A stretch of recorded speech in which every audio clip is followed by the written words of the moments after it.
Der Mercedes W201 und der BMW E30 haben völlig unterschiedliche Charakter, waren aber trotzdem sehr starke Konkurrenten. Warum es so war, erfährst du in diesem Video. Bleib also dran.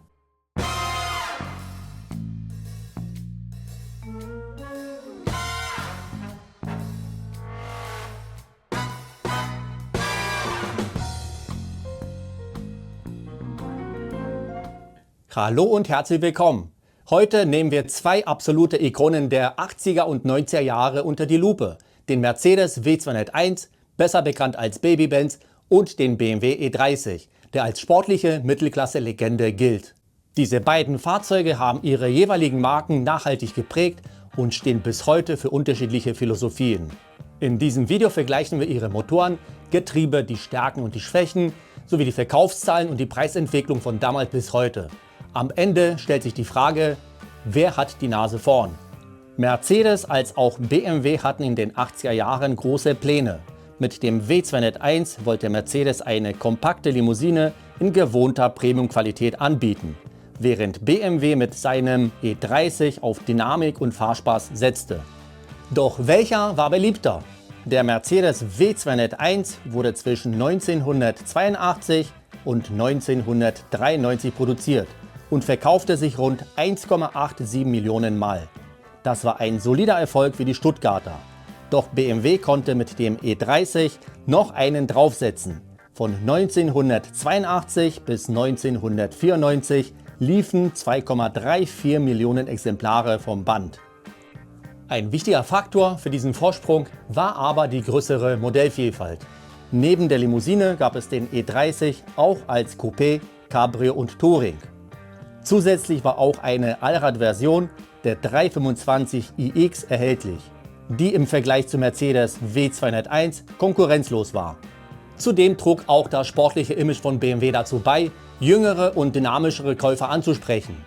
Wir blicken jetzt deshalb unter die Motorhaube. Mercedes setzte beim W201 auf eine Bandbreite zuverlässiger Motoren.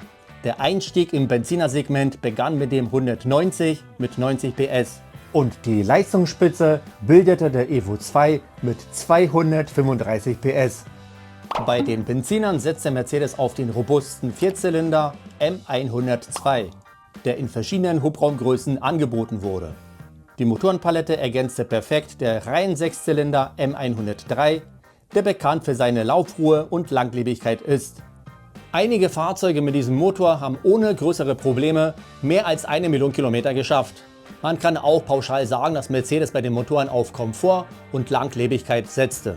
BMW wollte hingegen mehr Emotionen wecken. Der E30 startete mit dem Vierzylinder 316 mit 90 PS und reichte bis zum legendären M3 Sport Evo mit 238 PS.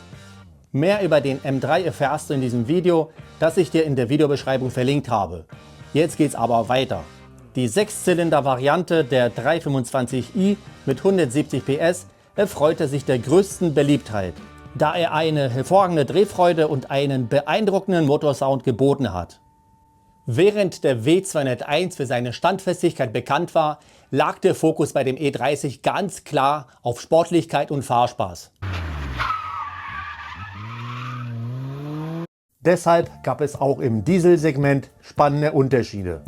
Mercedes setzte auch hier auf Langlebigkeit und baute mit dem Vierzylinder OM601 und dem Fünfzylinder OM602 extrem robuste Triebwerke, die deshalb oft als Taxis genutzt wurden. Und das nicht ohne Grund, denn sie gelten bis heute noch als fast unzerstörbar. Beim BMW 3er hingegen war der Diesel erst ab 1985 erhältlich. Der 324D und der 324TD waren leistungsstarke Reihen-Sechszylindermotoren, die jedoch etwas empfindlich waren. Der 324TD mit seinem Turbolader glänzte zwar mit der Kraftentfaltung und der Laufkultur, konnte aber nicht den gleichen legendären Ruf in puncto Haltbarkeit erreichen wie die Mercedes-Motoren. Wer also ein zuverlässiges Auto mit einem Diesel suchte, griff deshalb eher zu einem Mercedes. Ein gutes Auto steht und fällt mit seinem Getriebe. Wer hat also ein besseres Getriebe gebaut? Mercedes bot den W201 mit einem 4- und 5-Gang Schaltgetriebe an. Die Schaltung war weich und komfortabel, aber alles andere als sportlich. Das Viergang-Automatikgetriebe war gut abgestimmt, passte sehr gut zu der Charakteristik der Motoren und erlaubte eine komfortable Fahrweise. BMW hatte ebenfalls 4- und 5-Gang-Schaltgetriebe im Angebot, doch mit knackigeren Schaltwegen und kürzeren Übersetzungen, was das sportliche Fahrerlebnis unterstützte. Das Automatikgetriebe, das bei dem Dreier verbaut wurde, passte nicht ganz optimal zu dem Charakter der Motoren und konnte nur selten den sportlichen BMW-Fahrer zufriedenstellen. Wer also mit dem E30 das knackige Fahrgefühl suchte, war mit dem Schaltgetriebe auf jeden Fall besser bedient. Der Automatik-Fan, der ein komfortables Langstreckenfahrzeug wollte, griff deshalb eher zum Mercedes W201. Genau das gleiche betrifft auch die Fahrwerksabstimmung. Der W201 setzt auf Komfort und der E30 auf die Sportlichkeit. Und das merkt man auch auf der Straße. Jedes Auto hat seine Vorzüge und seine Schattenseiten. Deshalb kommen wir zu den Stärken und Schwächen. Der 190er punktete mit einer hochwertigen Verarbeitung, exzellenter Sicherheit und unglaublicher Haltbarkeit. Die Robustheit wurde aber mit Sicherheit in gewissem Sinne durch die Zurückhaltung der Fahrer beeinflusst, die den Komfort statt der Sportlichkeit bevorzugten. Diese Einstellung schonte die Fahrzeuge und unter anderem deshalb sind nach Jahrzehnten viele gut erhaltene 190er noch im Einsatz. Wie so ein 190er aussieht, habe ich dir in diesem Video gezeigt, das du in der Videobeschreibung findest. Der BMW E30 war hingegen leichter, agiler und bot ein direktes Lenkgefühl. Obwohl das Fahrzeug auch sehr gut verarbeitet war, sorgte der sportliche Fahrer mit seiner Fahrweise sehr oft für stärkeren Verschleiß. Auch fragwürdige Tuningsmaßnahmen haben nicht selten dazu beigetragen, dass manche Fahrzeuge für die Klassikfans unbrauchbar geworden sind. Ein Blick auf die Preise zeigt, wie unterschiedlich sich die Fahrzeuge entwickelt haben. In den 80ern kostete ein Mercedes W201 abhängig von der Motorisierung zwischen 25.000 und 60.000 Mark, während die Preise für den BMW E30 zwischen 22.000 und 70.000 Mark lagen. Heute sieht die Situation aber ganz anders aus. Einen einfachen W201 bekommt man für etwa 5.000 €, während seltene Evolutionsmodelle über 50.000 € kosten können. Bei dem BMW E30 ist die Preisspanne noch extremer. Während die 316i-Modelle für rund 6.000 € zu haben sind, gehen gut erhaltene M3-Modelle sogar für 100.000 € über den Tisch. Am Ende bleibt aber trotzdem die Frage, welcher der beiden Klassiker ist die bessere Wahl? Bevor ich aber die Frage beantworte, möchte ich dir den Hinweis auf die günstigen Pflegeprodukte geben, die ich dir in der Videobeschreibung verlinkt habe. Sie helfen dir, dein Fahrzeug im Top-Zustand zu halten. So, jetzt aber weiter.